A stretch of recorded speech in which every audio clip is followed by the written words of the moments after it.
Hey guys, how's it going? So in this video we're going to be talking about Tom Nash. He's the guy that talked bad about Nikola. And then just recently he talked bad about Diamond Peak Holdings, and he talked bad about Workhorse.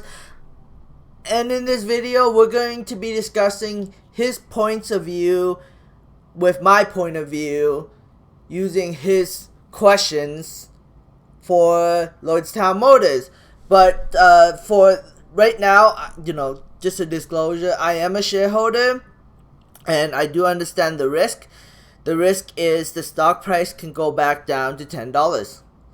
Will it go back down to $10? Maybe, but that would create a huge opportunity for people who believe in the company long term. So we'll see what happens, but that is always a possibility that Diamond Peak Holdings could go all the way back down to $10 or even lower, depending on how the company executes in the future. And a stock market crash can also bring down the stock price. But yes, I am a shareholder. My cost average is very low. It's like $12 or something like that. So I'm pretty safe for now because I am above water at least $10. So right now I feel comfortable with my position. I'm not planning to sell. I mean, I could sell, but I don't plan to sell though, because I believe that if Lordstown can execute on this strategy, I think the company could be worth so much more than what it is right now. So let's play his video, and then I will discuss every point, every question that he talks about, in just having my own. Remember, all this is my opinion, so we'll talk about it. Question number 1. Lordstown Motors claim that they will start producing the endurance electric truck by the second half of 2021. How in the hell do you expect to meet that timeline with having about 70 employees in your company? You have 70 employees to put out a truck, a mass production truck, within 8 months. From what I know, a regular OEM would need to hire about 500 to 800 people to work on this for a whole year to be able to produce a car like that, especially a brand new IP. This isn't some second gen, third gen product. This is a brand new IP of a non-existent vehicle which you expect to put out in 8 months with 70 people on your payroll. That does not make any sense, and I demand some answers about it. Let me know what your plan is.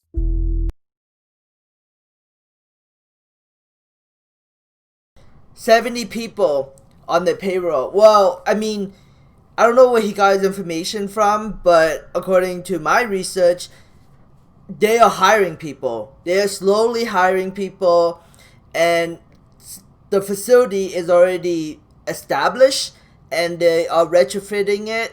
So things take time, and they are hiring right now. So that employee count will dramatically increase when as time goes by. So, and plus they also need the money from the merger between Diamond Peak Holdings and Lordstown in order to execute on this strategy. Question number 2. Break even by 2022 and profit by 2024. Lordstown Motors claim that they will be break-even by 2022, meaning a year after going public, and that they're going to be profitable by 2024, meaning 3 years after going public. If you take a look at Tesla, which is pretty much the gold standard in this industry, they took 8 freaking years after going public to become profitable for the first time. These guys think that they can do it in 1/3 of the time, which is insanity given the amount of investment you need to pull this off. This isn't some internet marketing company. You need hundreds of millions of investment just to get this thing off the ground. How in the hell will you become profitable within 3 years after going public? I just don't understand that.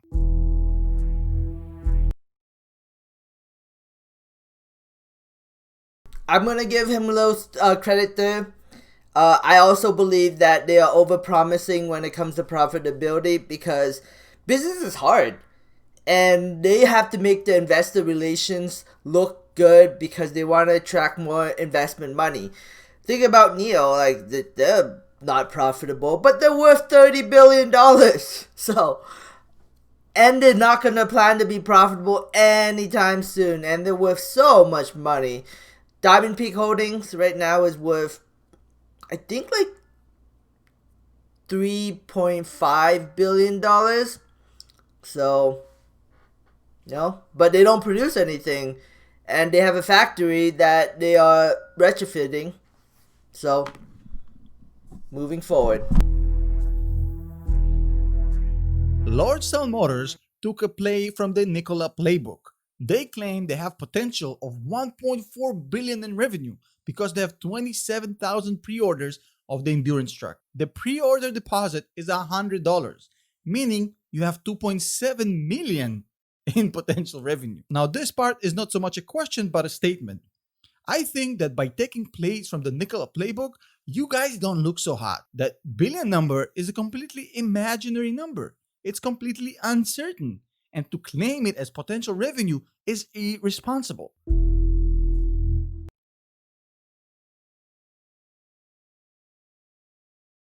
The price target tag. Well, you know what? That is not taking the playbook from Nikola. It's actually taking the playbook from Tesla, because Tesla charged $150 for the Cybertruck, and Tesla managed to get 500,000 pre-orders. 500,000 pre-orders? Yeah, I think it was 500,000 pre-orders.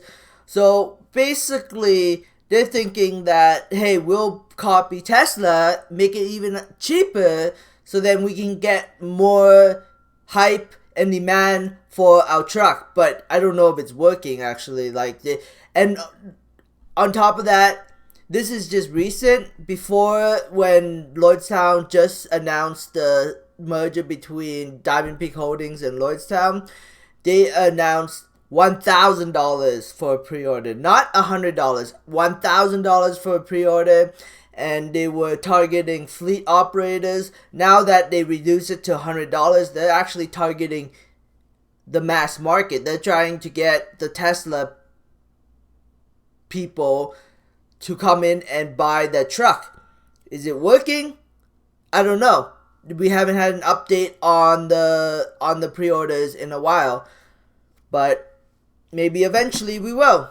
We'll see.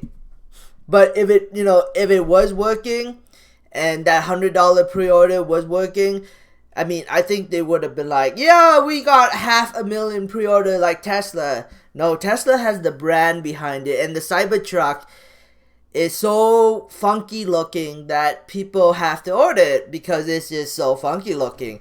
While the Lordstown truck looks normal, but the thing is, it doesn't have the same branding as Tesla. Tesla has really good branding, and that's something that Lordstown has to work on.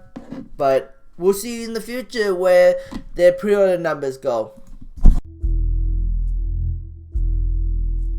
Lordstown Motors and Diamond Peak Holdings claim that their valuation is $1.6 billion.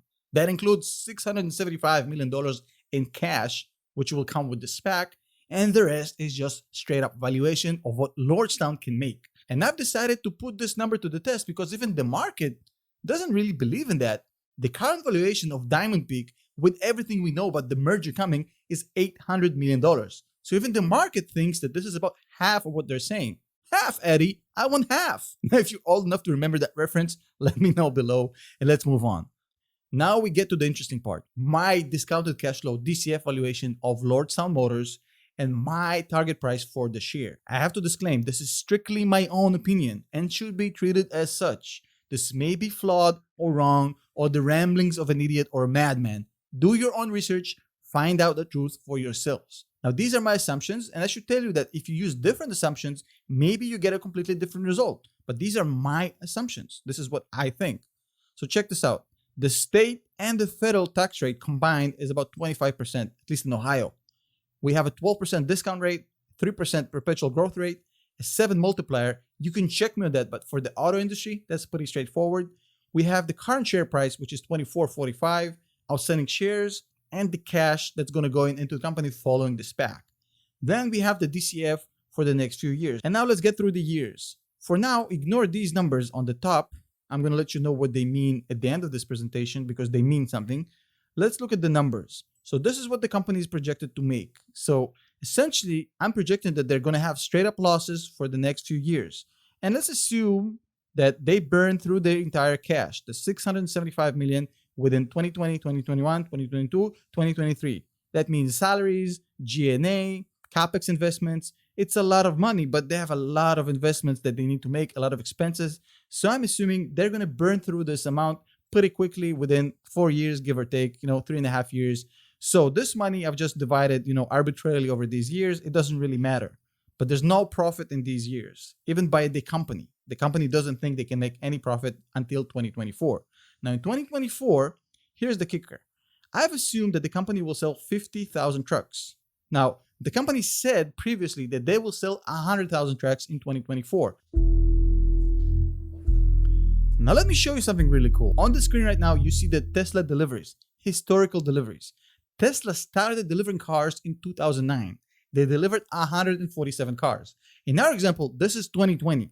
Now, by year 5, Tesla delivered 22,400 cars, meaning that if Lordstown actually doubles the progress of Tesla historically, they will put out 50,000 cars in the market by 2024, which is their year 5. And now you know that the 50,000 trucks by 2024 is very generous. Even though it's half what the company is claiming, that's literally double than Tesla at this time rate. Now, 50,000 trucks, the price per truck is going to be $52.5 thousand by the company's own admission.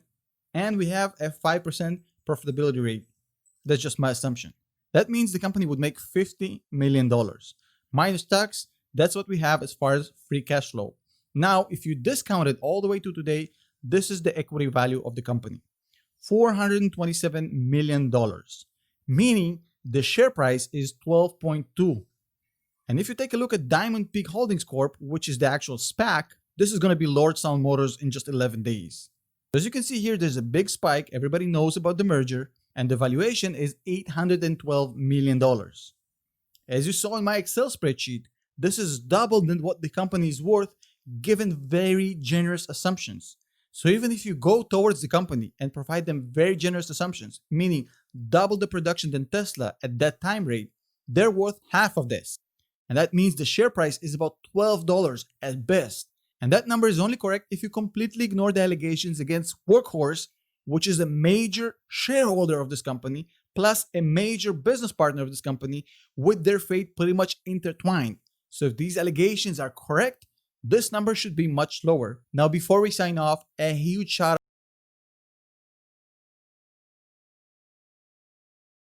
Market capitalization and money is basically determined on shareholders. Big money moves the stock. So, at the end of the day, when you're investing in this company, you're gambling that big money will continue to push the stock up. You gotta look at this with NIO, right? Like, NIO is worth $35 billion. $35 billion. Diamond Peak Lordstown right now is worth $3 billion. 10 times less than NIO. NIO is not even profitable. They are maybe possibly pushing, I don't know if they pushed into positive gross margin yet, but that's their goal, right? Their goal is not even to be profitable. Their goal is to push into positive gross margin, which is terrible. NIO is just a company that plans to just consistently burn money throughout the its entire lifetime. So, and the fact that it's worth $34 billion and supposedly has a price target of $40 billion. $40 by JP Morgan. That means that this market cap is going to be worth $50 billion eventually when the stock price goes up, because big money wants to consistently push money into NIO. Why? I don't know. I really don't. I don't understand it, but that's the market for you. But anyways, thanks for watching. Subscribe for future updates and have a great day. Bye.